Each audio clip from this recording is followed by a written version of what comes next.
बयस मात्र 19 उत्तराखंडर पौड़ी गढ़वाल ना है अंकिता भंडारी बापा वीरेंद्र सिंह भंडारी जी कि जड़े सिक्योरिटी गार्ड भाव में काम करुले माँ हेले सोनी देवी जी कि जड़े अंगनवाड़ी कर्मी रूपे काम करती भाई अजय भंडारी दिल्लीर गोटे प्राइवेट फार्म रे काम करे। अंकिता भंडारी 12th क्लास रे 88% रखी उत्तीर्ण होते देन गोटे होटेल मैनेजमेंट कोर्स करी उत्तराखंडर ऋषिकेश रे गोटे प्राइवेट रिजॉर्ट रे आज ए रिसेप्शनिस्ट काम करुले आउ से रिजॉर्ट रो ना थिला बनंतरा।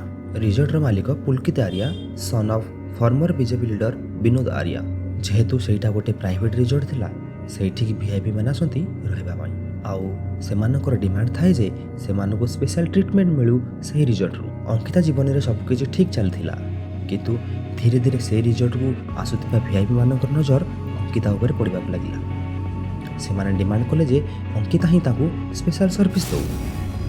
यही सब पुलकित शुणला अंकिता को बारंबार बाध्य करे जे तू वीआईपी मानक स्पेशल ट्रिटमेंट दे।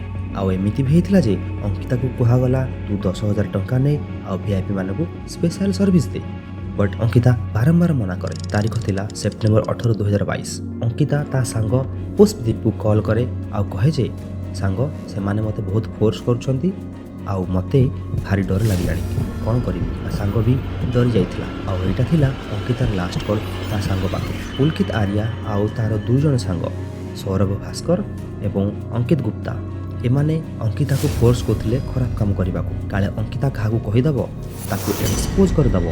यही कथा को लेकिन से माने डरी जाइथिले आउ अंकिता को सही दिन रिजॉर्ट बाहर को जीवाकू देई नथिले। सेप्टेम्बर 18, 2022 पुलकित आर्या आउ ता दुई सांग अंकिता को बहुत माड़ मारिथिले देन सेमान ताकू ने ऋषिकेश पाखरे थिबा चिल्ला केनाल रे धक्का मारी फिंगी देइथिले। झियो रिजॉर्ट रु घर को फेरलानी थाना रे जाई कंप्लेन कले कि झियो रिजॉर्ट रे काम करे बट आज घर को फेरिनी। स्टार्टिंग फेज रे पुलिस माने सेते ध्यान दउनथिले आउ एपटे पुलकित कहे जे सी तो चली जाइछि। जेतेले पुलिस इन्वेस्टिगेशन स्लो होबाकू लागिला सेतेबेले पूरा उत्तराखंड रे प्रोटेस्ट आरंभ हो जाइतिला आउ एई प्रोटेस्ट रो उग्र रूप देखि पुलिस माने तार इन्वेस्टिगेशन रे लागि पड़िले। 3 जण आरोपी को अरेस्ट करागला आउ कस्टडी रे रखागला।